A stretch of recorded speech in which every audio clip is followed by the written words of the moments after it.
Hello my dear students, welcome to love you again my channel Shubh chemistry में। तो बहुत बहुत स्वागत है आप सभी का। आज का जो हमारा एक्सप्लेनिंग टॉपिक है that is related to 11th class atomic structure. बहुत ही इंपॉर्टेंट और फंडामेंटल चैप्टर है जो केमिस्ट्री के बहुत सारे कंसेप्ट को क्लियर करता है। तो आज के लेक्चर में मैं आपको केवल इसके फंडामेंटल पार्टिकल यानी कि इलेक्ट्रॉन, प्रोटॉन और न्यूट्रॉन के बारे में, उनकी डिस्कवरी के बारे में एक्सप्लेन करने वाला हूं। तो before starting the session please like, share and subscribe my channel. तो स्टार्ट करते हैं। सबसे पहले हम बात करेंगे डिस्कवरी ऑफ इलेक्ट्रॉन की, है ना। और सबसे लास्ट में आपको एक बेहतरीन ट्रिक्स भी देने वाला हूं ताकि आपको कंफ्यूजन नहीं हो। तो स्टार्ट करते हैं आज का अमेजिंग सेशन। लेकिन तीनों पार्टिकल की डिस्कवरी एक ही फंडामेंटल कंसेप्ट पर डिपेंड है कि लाइक चार्ज में क्या होता है। हाँ, लाइक चार्ज में रिपल्शन होता है और अपोजिट चार्ज में क्या होता है, अट्रैक्शन। ऑब्वियसली ये तो हमारा नेचुरल फिनोमिना है ना, बॉयज गर्ल्स का हो या चार्ज का हो, बात एक ही है। तो तीनों डिस्कवरी केवल इस स्टेटमेंट पे डिपेंड करती है। तो स्टार्ट करते हैं। सबसे पहले डिस्कवरी ऑफ इलेक्ट्रॉन। सबसे पहले क्या थे, कौन से साइंटिस्ट, माइकल फेराडे ने बहुत सारे ऑब्जर्वेशन किए वैक्यूम पंप या फिर डिस्चार्ज ट्यूब के बारे में। तो वहां से इन्होंने एक्सपेरिमेंट की शुरुआत की। लेकिन ध्यान रखें, इनके नाम से पेटेंट नहीं हो पाया था। तो इलेक्ट्रॉन की डिस्कवरी में भले ही इनका कंट्रीब्यूशन रहा लेकिन इनको पेटेंट नहीं मिल पाया था। तो अगला डिस्चार्ज ट्यूब में क्या है, बहुत सारी गैसेस ऑब्जर्व की। लेकिन जितने भी एक्सपेरिमेंट किए थे वो कहां गए थे, एक तो हाई वोल्टेज पे किए गए और बहुत ही कम प्रेशर पे यानी कि लो प्रेशर पे और हाई वोल्टेज पे। यानी गैस के अगर चार्ज की बात करनी है तो ये दो कंडीशन बहुत जरूरी है ना। गैस से ही हम इलेक्ट्रॉन इजेक्ट करवाएंगे या जो भी फंडामेंटल पार्टिकल इजेक्ट होगा वो दो गैस पे डिपेंड करेगा कि उस पर गैस का क्या होना चाहिए, लो प्रेशर और हाई वोल्टेज पर, तभी उसमें से गैस को क्या होगा, आयनाइजन पॉसिबल हो पाता है। तो अगेन बात करते हैं कि किस तरह से ये ऑब्जर्वेशन और एक्सपेरिमेंट किए गए। लेट सपोज, है ना, इस तरह की हमारी एक कैथोड ट्यूब बनाई जहां पर वैक्यूम क्रिएट किया। अगेन गैस को आयनाइज करने के लिए वैक्यूम पंप की हेल्प से प्रेशर जनरेट करना है, that is very low pressure generate होगा। बैटरी की हेल्प से बहुत हाई वोल्टेज जनरेट होगा और इसके अंदर जो गैसेस भरी हुई ताकि अच्छे से आयनाइज हो पाए। अब बात करते हैं, मैंने आपको पहले भी एक ट्रिक बताई थी कि बहुत रेस्पेक्ट से हम क्या नाम याद रखेंगे आप, A for P for positive, यानी एनोड पे कौन सा चार्ज होगा गाइस, एनोड पे चार्ज होगा पॉजिटिव और कैथोड पे चार्ज क्या हो जाएगा, जस्ट इसका अपोजिट। तो एनोड कैथोड के हमें चार्ज पता चल गए। तो यहां पर एनोड के चार्ज क्या हो गया, पॉजिटिव चार्ज, और कैथोड पर चार्ज क्या हो गया, नेगेटिव चार्ज। जैसे ही गैस आयनाइज होगी with help of vacuum pump pressure और हाई वोल्टेज की हेल्प से, अगर इलेक्ट्रॉन हुआ तो वो किस चार्ज की तरफ भागेगा। ऑब्वियसली इलेक्ट्रॉन अगर यहां से है तो यहां अगर होगा तो किस तरफ जाएगा, कैथोड रे, कैथोड से ओरिजिन हुआ और किस तरफ भागेगा, एनोड की तरफ, क्योंकि अपोजिट चार्ज में क्या होता है, अट्रैक्शन होता है। तो ये स्टेटमेंट है जिस पर कैथोड रे डिस्चार्ज ट्यूब हुआ। कैथोड रे कुछ नहीं है, सिंपली एक ग्लास की ट्यूब है जिसमें दो मेटल बने हुए हैं जो कि एनोड और कैथोड का काम कर रही है। तो ये बेसिक फंडामेंटल एक्सपेरिमेंट किया गया था। अब इससे जो ऑब्जर्वेशन हुए कि जब हाई वोल्टेज अप्लाइड किया गया इलेक्ट्रोड के बीच में तो गैस आयनाइज हुई और गैस आयनाइज होने की क्या निकली, कुछ रेज निकली। ऑब्वियसली उसमें क्या थे, पार्टिकल्स थे, और पार्टिकल कहां से कहां की मूव गए, वो ट्रेवल स्ट्रेट लाइन में गए और मैग्नेटिक फील्ड और इलेक्ट्रिक फील्ड में क्या हो गए, डिफ्लेक्ट हो गए। तो दैट्स प्रूव कि उन पर क्या था, चार्ज प्रेजेंट था और अपोजिट चार्ज की तरफ भागा तो हमने उस पर एज ए नेगेटिव चार्ज भी डिफाइन किया। देखो इस तरह से, जिस तरह अगर वैक्यूम पंप और अगर प्रेशर क्रिएट किया और इस तरह से, है ना, तो इस तरह से अब हमारी इलेक्ट्रॉन की डिस्कवरी हो गई। अब हमने क्या किया, परफोरेटेड कैथोड यूज किया। परफोरेटेड कैथोड मतलब क्या होता है कि यहां पर एक फ्लोरोसेंट इफेक्ट लगाया। अच्छा, इलेक्ट्रॉन की cathode ray discharge tube with perforated anode. अगर परफोरेटेड एनोड ले तो क्या होता है, फ्लोरोसेंट यानी चमकदार इफेक्ट, चिंगारी टाइप इफेक्ट यहां पर प्रोड्यूस हुई। तो इस तरह का बेसिक ऑब्जर्वेशन था। अगर जिंक सल्फाइड की प्लेट ली तो क्या ही चमकदार हुई, तो उससे पता चला कि इन पर डेफिनेटली चार्ज है, क्योंकि चार्ज जब किसी मेटल से स्ट्राइक होगा तो क्या होता है, एक क्या fluorescent kind of effect generate करेगा। After passing the zinc sulphide screen, इस तरह का ऑब्जर्वेशन हुआ और ब्राइट स्पॉट हमें मिला। तो ये बेसिक डिस्कवरी थी इलेक्ट्रॉन की।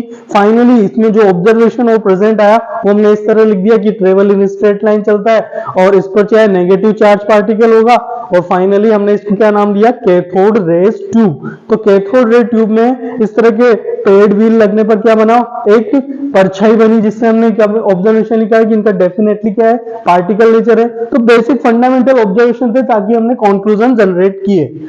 अगला बात कर रहे हैं कि cathode ray not form in elevated discharge tube. Cathode ray ionize the gas indicate that they are charged. कि कैथोड रे में चार्ज प्रेजेंट हुआ, तभी तो हमें पता चला कि वहां पर क्या हो गया कि एक इलेक्ट्रॉन था। बाद में जब इस इलेक्ट्रॉन नाम दिया तो नाम किसने दिया था, थॉमसन ने।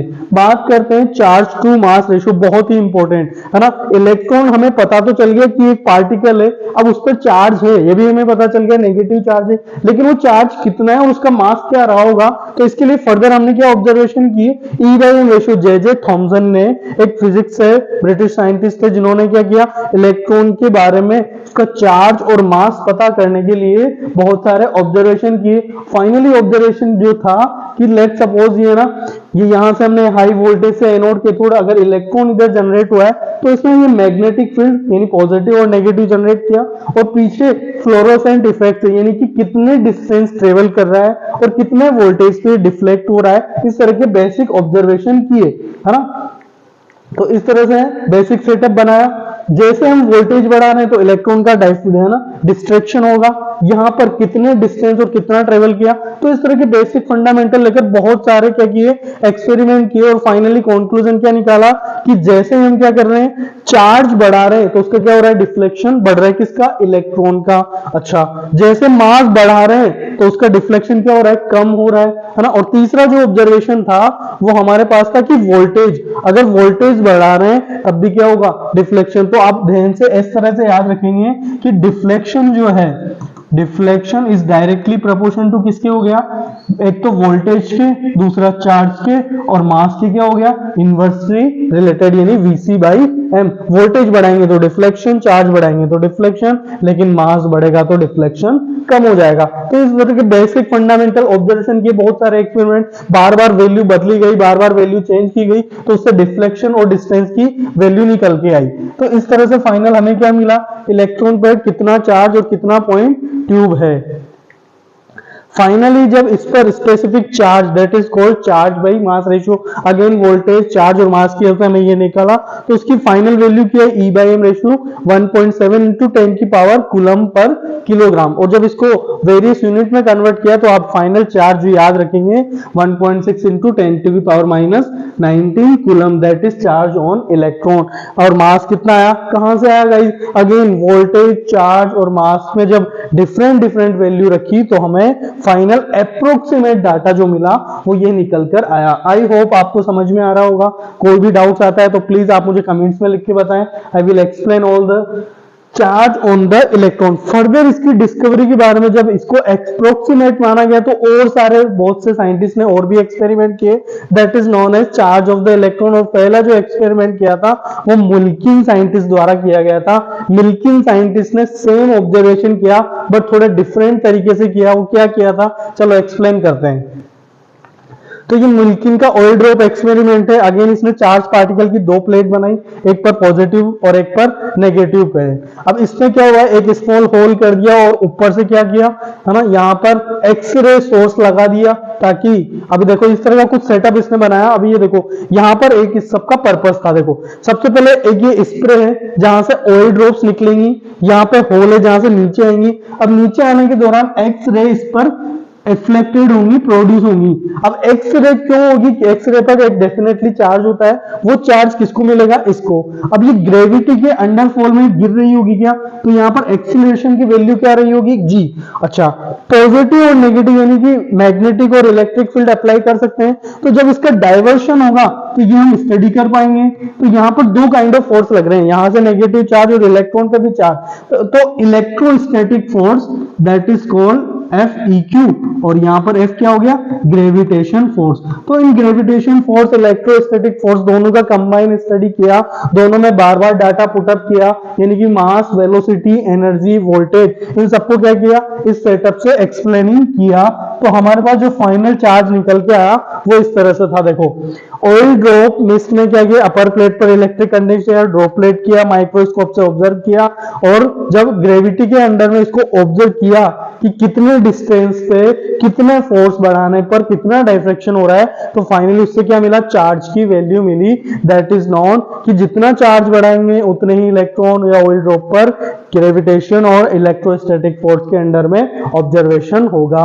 बात करते हैं डिस्कवरी ऑफ प्रोटॉन और न्यूट्रॉन की। बहुत सिंपल डिस्कवरी थी, है ना, मेनली इलेक्ट्रॉन और प्रोटॉन की डिस्कवरी थी। बहुत सारे डिफरेंस और ऑब्जर्वेशन सिमिलरिटीज थी, तो यहां से क्वेश्चन पुट अप होने के चांसेस बहुत ज्यादा है। डिस्कवरी ऑफ प्रोटॉन किसने दिया गया था, ये एनोड रेज से हुआ। पहले जब इलेक्ट्रॉन की डिस्कवरी हुई उन्हें कैथोड रेज बोला गया, बाद में इसे एनोड रेज बोला गया डिस्कवरी ऑफ प्रोटॉन को। यहां पर क्या किया, परफोर्टेड कैथोड यूज किया इस बार हमने, लेकिन कैथोड रे क्या है, कैथोड से जनरेट हुई थी, लेकिन एनोड रे एनोड से जनरेट नहीं हुई थी, वो डिस्चार्ज ट्यूब में कहीं बीच में अपीयर हुई थी। तो एक छोटा सा डिफरेंस है, और इस पर E बाई एम की वैल्यू क्या होती है, नेचर ऑफ गैस पर डिपेंड करती है, जिसके लिए प्रोटॉन के लिए पॉजिटिव इलेक्ट्रिक फील्ड और मैग्नेटिक स्मॉल पोर्शन, ये बाकी चीजें सिमिलरिटी ऑब्जर्वेशंस थी। इस पर जो हमें A बाई एम की वैल्यू मिली वो कितनी थी, 1.6 इंटू 10 की पावर, और ये हम पे मास से डिवाइड किया। सेम ऑब्जर्वेशन मुल्की ऑयल ड्रॉप से इसके लिए भी किया गया। तो फाइनल हमारे पास डिफरेंट यूनिट्स में इसको कन्वर्ट किया है। आपको सिर्फ एक ही यूनिट याद रखनी है, दैट इज कॉल्ड कूलम्ब में चार्ज। जितना इलेक्ट्रॉन पे चार्ज है उतना ही इस पर है, लेकिन अपोजिटिव पॉजिटिव है तो ये नेगेटिव। बात करते हैं इसके न्यूट्रॉन की डिस्कवरी की थी जेम्स चैडविक ने। अगेन किस पर की, अल्फा पार्टिकल की, इसे कहते हैं अल्फा पार्टिकल। अल्फा की बौछार की किस पर, बेरिलियम पर। तो एक इलेक्ट्रॉन के जैसा ही, लेकिन इलेक्ट्रॉन पे पॉजिटिव था, यहाँ पर क्या आ गया, इलेक्ट्रॉन पे नेगेटिव था, यहाँ पर पॉजिटिव, वहां मास जीरो, तो इससे पार्टिकल को क्या नाम दे दिया, दैट इज कॉल्ड न्यूट्रॉन। तो अल्फा पार्टिकल की बॉम्बार्ड से जो नए पार्टिकल जनरेट हुए उसे कहा गया न्यूट्रॉन। लेकिन न्यूट्रॉन के बारे में खास की, ये डिफ्लेक्टेड नहीं होता है, मतलब इस पर कोई चार्ज प्रेजेंट नहीं होगा, केवल मास होगा, दैट इज 1.6 इंटू 10 की पावर माइनस 24 ग्राम। तो आई होप चीजें आपको एक्सप्लेन की, है ना, इस तरीके से आप थैंक यू।